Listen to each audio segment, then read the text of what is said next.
नमस्कार दोस्तों, आज हम करेंगे कक्षा 9वीं की वर्कशीट नंबर है 29। 9 सितंबर को आपके पास आ गई थी, आने वाली है। इसमें है कॉन्ग्रुएंसी ऑफ ट्रायंगल्स। तो required private knowledge understanding about congruency of triangles. तो इसमें नियम दे रखे आपके पास, ये आप पढ़ लेना। बाकी हम आपको कॉपी पेन पे भी समझा देंगे एक बार अच्छे से। एस कॉन्ग्रुएंस रूल है, SAS कॉन्ग्रुएंस रूल है, ASC कॉन्ग्रुएंस रूल है, RHS कॉन्ग्रुएंस रूल है। और फिर हमें कुछ एग्जाम्पल दिए गए। Find the pair of congruent triangles from the following triangles. ये ट्रायंगल्स दिए हैं आपके पास, ये कम से कम 7-8 ट्रायंगल्स दिए हैं, और इनमें पता करना है कि कौन से ट्रायंगल कॉन्ग्रुएंस है, और है तो वो कौन से रूल से होंगे। ठीक है, चलिए स्टार्ट करते हैं। आपको पहले ही रूल समझा देते हैं। तो रूल आपको हिंदी इंग्लिश मीडियम में समझा देते हैं ताकि अच्छे समझ में आ जाएंगे, फिर आप आसानी से क्वेश्चन कर सकते हैं। चलिए रूल समझ लेते हैं। तो चलिए स्टार्ट करते हैं। तो आपका पहला नियम है साइड कॉन्ग्रुएंस रूल, यानी SSS नियम, और हिंदी में बोलेंगे भुजा नियम। तो हिंदी इंग्लिश दोनों में बराबरी है, समझना। तो देखिए, तो हमने 2 त्रिभुज ले ली है। एक तो ABC है, त्रिभुज हमने ले ली ABC, और एक ले लेते हैं हम त्रिभुज PQR। ठीक है, तो इन ट्रायंगल्स में क्या होगा, यहाँ पे देखिए ये AB कितनी है 3 सेंटीमीटर, PQ कितनी 3, तो AB किसके इक्वल हो जाएगी, PQ के। ऐसे ही BC कितनी 5 सेंटीमीटर, QR भी 5 सेंटीमीटर है, तो BC इक्वल हो जाएगी QR के। ऐसे ही AC इक्वल हो जाएगी PR के। ठीक है, अब देखिए 2 त्रिभुजों में यदि 3 भुजाएं और दूसरी त्रिभुज की तीनों भुजाओं के इक्वल हो, बराबर हो, तो वो त्रिभुज इस नियम से, SS नियम से या भुजा नियम से क्या कहलाएगी, त्रिभुज ABC कॉन्ग्रुएंस यानी सर्वांगसम कहलाएगी PQR की। ठीक है, ये हो गया पहला नियम। यानी एक त्रिभुज की ऑल साइड्स, सारी भुजाएं दूसरी त्रिभुज की ऑल साइड्स यानी सारी भुजाओं के बराबर होनी चाहिए। ठीक है, दूसरे रूल की तरफ बढ़ते हैं। दूसरा है साइड एंगल साइड, यानी भुजा कोण भुजा नियम। इस नियम में क्या है, अच्छा दूसरा है ये था हमने, तो इसमें हमने 2 त्रिभुजें ले ली है। ठीक है, अब इसमें क्या होगा, जैसे एक त्रिभुज हमने ली LMN, और दूसरी ली है हमने DEF या DF ही बोल दो। ठीक है, अब इसमें क्या होगा, देखो LN किसके इक्वल है, DE के। LN DE के इक्वल है। NM किसके इक्वल है, EF के। NM EF के इक्वल है। और देखिए एंगल कोण N इक्वल है किसके, कोण E के। तो 2 साइड्स और 1 एंगल, और एंगल कौन सा ध्यान रखना, जो भी 2 इक्वल साइड्स हैं उनके बीच का एंगल, उनका मिड एंगल यानी बीच का कोण बराबर होना चाहिए। ये नहीं कि ये कोण बराबर हो जाए, नहीं, ये दोनों त्रिभुजें बराबर हैं तो इनके बीच का कोण बराबर होना चाहिए। ठीक है, तो ही ये नियम लगेगा भुजा कोण भुजा नियम। तो ये त्रिभुज इस नियम से क्या हो जाएंगी, त्रिभुज LMN सर्वांगसम हो जाएगी त्रिभुज DFE के। ठीक है, आगे कोण भुजा कोण नियम, इस नियम की तरफ बढ़ते हैं। इस नियम में है angle side angle congruence rule, यानी हिंदी में बोले तो कोण भुजा कोण नियम। इसमें 2 त्रिभुज हमने ले ली है DFE, त्रिभुज DFE ली है, और एक ली है QPR। इन दोनों त्रिभुजों में क्या होगा, देखिए कोण D किसके इक्वल है, Q के। कोण D इक्वल है Q के। कोण E किसके इक्वल है, R के। कोण E इक्वल है कोण R के। और बताइए, एक साइड इक्वल है DE किसके इक्वल है, QR के। DE इक्वल है QR के। DE QR के इक्वल है। अब आपने क्या देखा, 2 एंगल यानी 2 कोण, एंगल साइड एंगल, 2 कोण और एक भुजा। भुजा ध्यान रखना कौन सी, जो भी कोण आपके इक्वल हैं उनके बीच की भुजा, ध्यान रखना कभी ये इक्वल हो, ये नहीं, इनके बीच की भुजा, ये दोनों कोण बराबर हैं तो बीच की भुजा कौन सी है, डी ई और क्यू आर, ये बराबर होनी चाहिए। तो कोण भुजा कोण नियम अप्लाई हो जाएगा। कोण भुजा कोण नियम से त्रिभुज डी एफ ई सर्वांगसम हो जाएगी त्रिभुज क्यू पी आर के। ठीक है, अब लास्ट रूल है, इसकी तरफ बढ़ते हैं। समकोण कर्ण भुजा नियम। समकोण यानी राइट एंगल, कर्ण को बोलते हैं हाइपोटेनस और से साइड, राइट एंगल हाइपोटेनस और वन साइड कॉन्ग्रुएंस रूल, सीधा बोल देते हैं इंग्लिश में RHS रूल।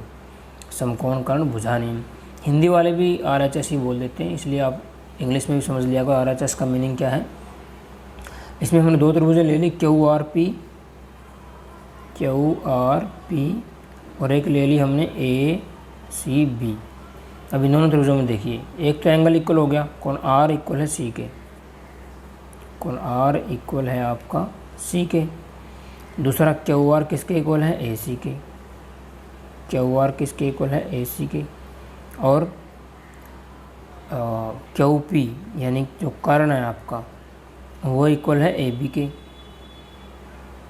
ठीक है, अब ध्यान से देखिए, जब राइट एंगल ट्रायंगल हैं दोनों तो जाहिर सी बात है जो एक एंगल होगा दोनों का 90 डिग्री होगा, इक्वल हो गया। फिर अगर कोई भी एक भुजा या तो आपका लंब, ठीक है, जिसको आप परपेंडिकुलर बोलते हो, या बेस जिसको आप आधार बोलते हो, ये इक्वल हो, या परपेंडिकुलर इक्वल हो, और एक कर्ण इक्वल होना चाहिए। ये QP किसके इक्वल हो गया, AB के। इसने बोला ना राइट एंगल होनी चाहिए पहली बात, और हाइपोटेनस इक्वल होना चाहिए, और एक कोई भी साइड, ये साइड या ये साइड। तो इस नियम से, समकोण कर्ण भुजा नियम या RHS नियम से QRP सर्वांगसम हो जाएगी आपके त्रिभुज ACB के। ठीक है, चारों नियम हमने अच्छे से समझा दिए हैं। चलिए आपके क्वेश्चन स्टार्ट कर लेते हैं अब।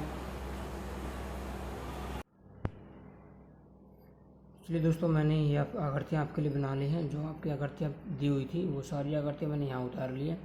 इनमें हमें बताना है कौन सी त्रिभुज किसके कॉन्ग्रुएंस है, यही सर्वांगसम है। तो इनके नंबरिंग ले लेते हैं। ये मान लिया 1 नंबर है, ये आपकी आकृति है 2 नंबर, ये मान लेते हैं 3 नंबर है, ये 4 नंबर, ये 5 नंबर आकृति है, ये 6 नंबर, और ये 7 नंबर, और ये 8 नंबर। 8 आकृति आपके पास दी हुई है। तो चलिए स्टार्ट करते हैं। पहली आकृति देखिए क्या है, राइट एंगल है, समकोण त्रिभुज है। समकोण त्रिभुज इसमें कौन सी है, उसी की सर्वांगसम होगी है। तो समकोण त्रिभुज कौन सी है, ये वाली, देखिए इसमें राइट एंगल है। ठीक है, तो सीधी सी बात है, थोड़े से नियम देख लो इसमें। 1 एंगल राइट एंगल हो गया समकोण। दूसरा एक साइड और देख लो कितनी है, 8 सेंटीमीटर, ये भी 8, ठीक है। जो आपका हाइपोटेनस है यानी कर्ण है वो इक्वल हो गया। और वन साइड देखिए 5 है, इसकी भी 5 है। ठीक है, तो कौन सा नियम था, हमने किया था RHS नियम, यानी समकोण कर्ण भुजा नियम से क्या हो जाएगी। तो आप ध्यान रखना, एक आकृति कौन सी, त्रिभुज ABC, मैं लिख देता हूँ, त्रिभुज ABC सर्वांगसम हो जाएगी किसके, कौन सी त्रिभुज थी यहाँ पे, अब ध्यान रखना B बीच में आना चाहिए। ठीक है, और आगे AB है तो AB जो दे नहीं रखी वो आएगी पहले, तो ON आएगी। ठीक है, तो ONM हो जाएगा, ONM क्या हो जाएगा, क्योंकि मैं लिख देना RHS नियम से। ठीक है, क्योंकि मैं लिख देना RHS नियम से। यह समकोण कर्ण भुजा नियम हिंदी वाले लिख देंगे, समकोण कर्ण भुजा नियम। ठीक है, तो हिंदी मीडियम वाले RHS भी लिख देते हैं, बहुत सारे RHS यूज करते हैं। दूसरा चलते हैं, ये वाली आकृति नंबर 2 में देखिए, एक तो 3 सेंटीमीटर है, एक 5 सेंटीमीटर है, कहीं में 3 और 5 है, यहाँ 5 है, कहीं में 3 सेंटीमीटर कहीं भी नहीं है। ठीक है, यह आकृति किसी के सर्वांगसम नहीं होगी। ठीक है, आकृति नंबर 2।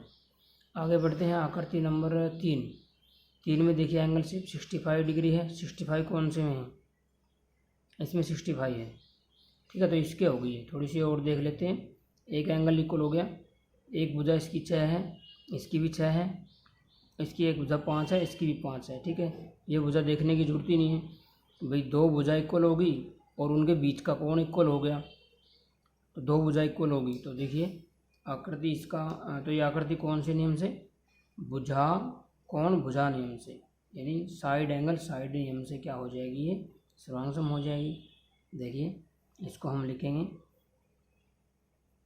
यहीं पे लिख लेते हैं। एक हो गया आपका, और दूसरा आपका हो जाएगा त्रिभुज। ध्यान रखना डी पहले ले रहे हो तो डी ई एफ सर्वांग होगी, कॉन्ग्रुएंस होंगी किसके, जब आपने ये डी लिया तो इसके क्या आएगा, ऐसा आएगा, ये ध्यान रखना है, ऐसा आएगा। अब आपने क्या लिया है, डी ई कितना है 5 सेंटीमीटर, तो इसका भी क्या लोगे आप 5 सेंटीमीटर वाला, कौन सा, एस यू, तो क्या लोगे एस यू, बाकी बच गया वो लिख दो एस यू टी के, ठीक है। तो ये चीज़ ध्यान रखने वाली है। तो triangle D E F congruence हो जाएगी एस यू टी के, ठीक है। नियम कौन सा होगा इसमें, नियम लिख देना आप, साइड एंगल साइड नियम, ठीक है। तीसरा हम बढ़ते हैं इस आकृति की तरफ। एंगल देखिए इसमें 135 है, 30 डिग्री है, 30 डिग्री और 135 डिग्री। यहाँ पे 30 डिग्री 135 डिग्री कौन से में है,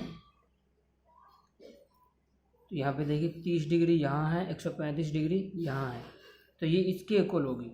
थोड़ी सी कंडीशन और होती है कि जो एंगल इक्वल हैं उनके बीच की जो भुजा है पी क्यू है वो भी इक्वल होनी चाहिए। पी क्यू कितनी 2 सेंटीमीटर और यहाँ पर डब्ल्यू भी कितनी 2 सेंटीमीटर, ठीक है। तो ये कौन सा नियम हो गया, दो कोण बराबर हैं तो दो एंगल और एक भुजा, ठीक है। तो त्रिभुज कौन से नियम से होंगे ये सर्वांग, एंगल साइड एंगल नियम, ठीक है। कोण भुजा कोण नियम हिंदी वाले लिख देंगे। अब इसको लिखने का तरीका देखिए, मान लिया आप डब्लू वी लिखते हो पहले, डब्लू वी, तो इसमें भी डब्लू कितना है 135 डिग्री, इसमें भी 135 डिग्री पहले लिखो, तो क्या लिखोगे डब्लू वी जेड, यहाँ पे 135 डिग्री। देखो जो जिसके बराबर वो लिखना होता है पहले, डब्लू है पहले, डब्लू के बराबर क्या है क्यू, तो क्यू पहले लिखोगे, ठीक है। ऐसे ही अगला क्या लिखा वी, वी किसके इक्वल है पी के, तो पी लिखोगे बस। अब जो बच गया वो लिख दो, क्या बच गया क्यू पी आर बच गया, ठीक है। तो डब्लू वी जेड इक्वल होगा क्यू पी आर के, तो ये सर्वांग होगी क्यू पी आर के। आगे बढ़ते हैं,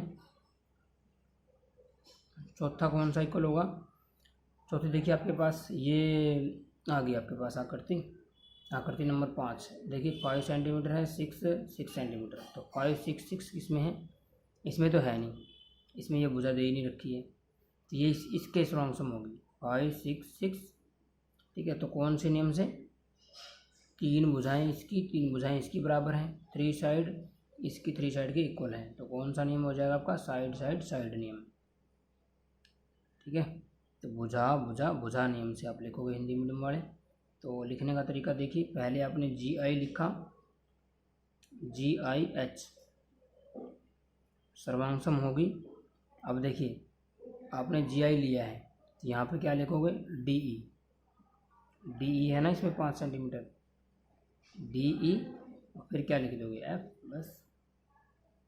ये ध्यान रखने वाली बात है कैसे लिखते हैं। तो जी आई एच इक्वल कॉन्ग्रुएंस हो जाएगी त्रिभुज डी ई एफ के।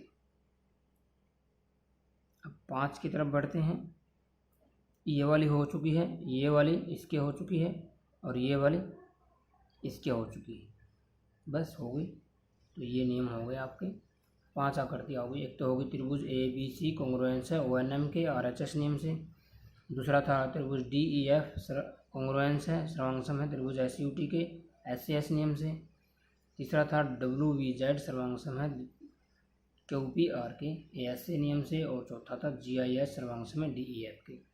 जब सर्वांग लिखो तब आपको ध्यान रखना है, ठीक है। जैसे इसकी बात बताऊँ, दोबारा रिपीट करवा रहा हूँ, जी आई एच लिख दिया आपने, जी आई एच, तो आपको देखना है इसके इक्वल कॉन्ग्रुएंस थी नहीं, तो आपको देखना है जी आई 5 सेंटीमीटर था तो 5 सेंटीमीटर वाली लेनी है आपको, डी ई लेना है, डी ई इसके इक्वल हो जाएगी एफ, बच गया बस एफ लिख दो, ठीक है।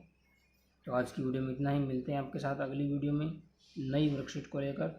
और अगर आपको वीडियो अच्छी लगी हो तो दोस्तों को शेयर करें, लाइक अवश्य करें। Thanks for watching, bye friends.